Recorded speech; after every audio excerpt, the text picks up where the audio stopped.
Dans l'émission Le Réveil matinal de Guérit TV Monde de ce mercredi 7 mars 2024, c'est aussi la rubrique l'interview matinale puisque nous sommes à la veille de la journée de la célébration de la femme. On a pensé quand même inviter une dame de fait du plateau.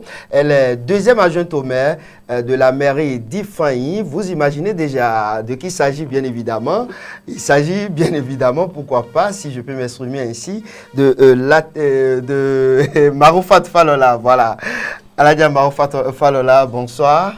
Bonjour, nous sommes dans le réveil matinal. Tout à fait, bonjour monsieur le journaliste. Merci d'avoir accepté notre invitation. C'est un plaisir à chaque fois quand vous m'invitez. Merci. On va parler de la femme uniquement aujourd'hui, loin de la politique. Donc, investissement en faveur des femmes, une perte ou une richesse, c'est le sujet du jour. À la veille de cette fête Maroufat Falola, que vous inspire la fête du 8 mars? Alors, la fête du 8 mars, je vais commencer déjà par dire un grand merci à ces femmes-là, à l'époque, qui se sont battues pour obtenir ce droit de femmes.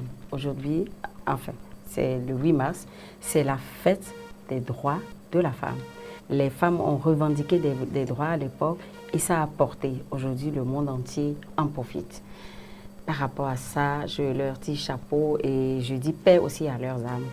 Maintenant, investir sur la femme, c'est capital. Quand on regarde dans le monde entier, quand on investit sur une femme, on en récolte toujours un résultat positif. C'est vous dire que n'ayez pas peur, n'ayez crainte. Investissez sur les femmes, vous en récolterez des produits. Les retombées, vous voulez dire? Les retombées et un produit bien fini. Parlons justement des retombées. Quelles sont les retombées positives, tant sur le plan économique que social, d'investir donc dans des entreprises dirigées, par exemple, par des femmes? Bien sûr, quand vous prenez sur le plan social, toute entreprise qui est dirigée par les femmes, ça porte toujours. La femme, elle a la crainte de qu'en dira-t-on. Elle ne veut pas subir la honte. Donc, elle est minutieuse. Elle est entrepreneur. Elle règle les choses. Elle fait très attention. Ce qui fait que le résultat est là et on constate. On constate également que les femmes ont beaucoup d'initiatives. Vous, par exemple, vous êtes deuxième adjoint au maire d'Ifanyi, mais parallèlement, vous avez votre business, par exemple des fermes et un peu partout. Quand on prend ces gens de femmes comme votre cas, est-ce qu'il y a des institutions financières qui acceptent d'accompagner les femmes? Parce que sous nos cieux, on préfère accompagner les hommes. Non, vous vous trompez là. Le monde aujourd'hui accompagne les femmes. C'est vrai, je suis femme entrepreneur. Je l'ai toujours été. Je n'ai jamais travaillé dans l'administration. Et j'ai toujours voulu entreprendre. Quelqu'un m'a dit, pendant que j'étais encore un peu plus jeune, me disait, si vous travaillez, vous avez un salaire, ne comptez pas sur votre salaire. Le salaire, c'est juste pour se maintenir. Il faut toujours prévoir quelque chose à côté pour pouvoir vivre aisément. Et c'est ce qui est resté dans ma tête et c'est ce que je fais et c'est ce que j'ai continué à faire jusqu'à présent où je vous parle. Je suis entrepreneur, c'est vrai, je dirige une ferme et je dirige ça vraiment des mains de maître. Et j'exploite les hommes.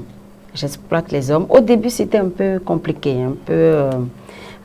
l'homme, vous savez, l'ego, il est là, il n'accepte pas que la femme lève le ton. Et moi, quand je veux l'excellence, je ne regarde pas le sexe, je dis ce qu'il y a pour la réussite de mon... Donc, pour vous, il y a des institutions qui accompagnent... Il y a beaucoup d'institutions qui accompagnent les femmes, surtout à l'ère de... On ne peut pas être politicienne sans parler de la politique, vous avez dit tout à l'heure. Sur la rupture, on accompagne plus, c'est ça vous voulez dire? On accompagne plus. Et puis, il y a beaucoup de microcrédits aussi qui accompagnent surtout les femmes.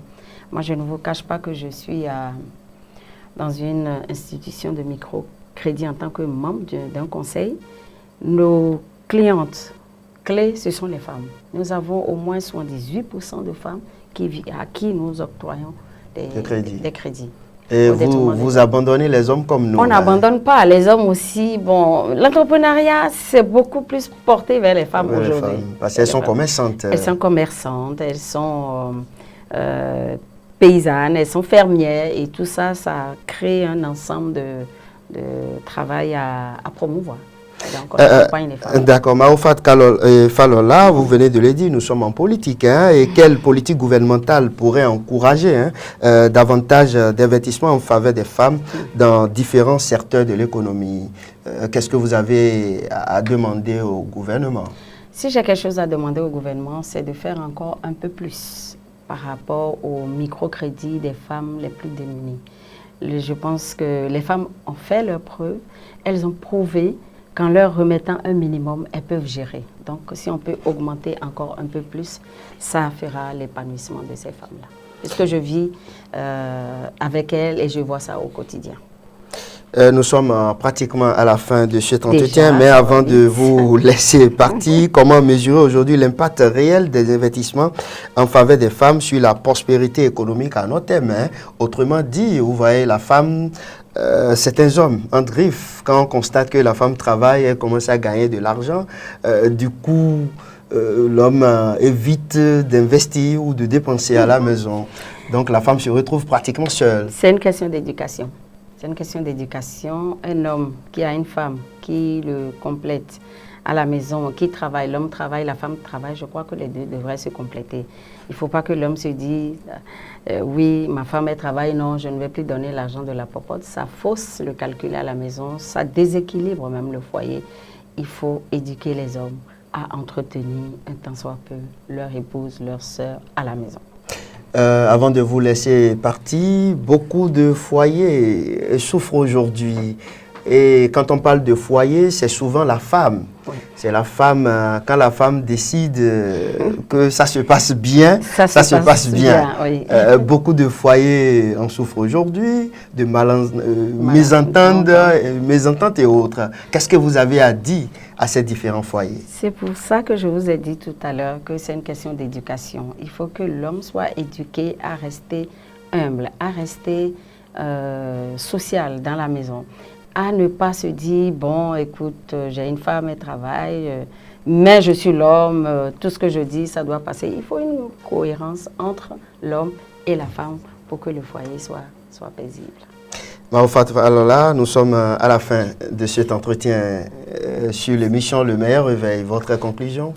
Merci à vous. C'est toujours un plaisir de venir chez vous et je suis toujours surpris par le temps qui est tellement court. J'ai tellement de choses dans mon ventre, mais je sais que ce n'est que partie remise.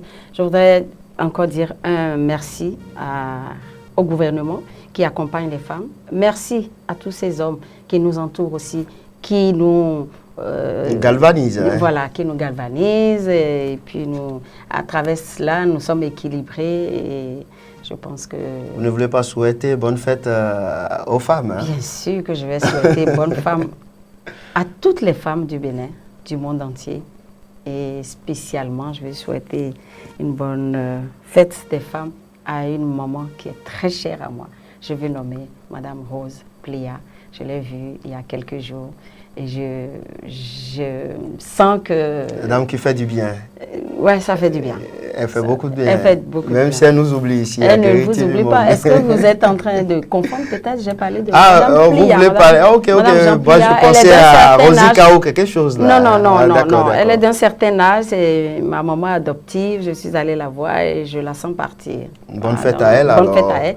Bonne fête à toutes les femmes du monde entier, du Fanny, du plateau. Et du Bénin. Merci beaucoup, Maroufat Falola. Mesdames et messieurs, c'est définitivement terminé pour cet entretien. On retient tout simplement que Maroufat Falola donc pensait, outre les autres femmes, Madame Plia. Donc, bonne fête à vous, Mémé, et à la prochaine.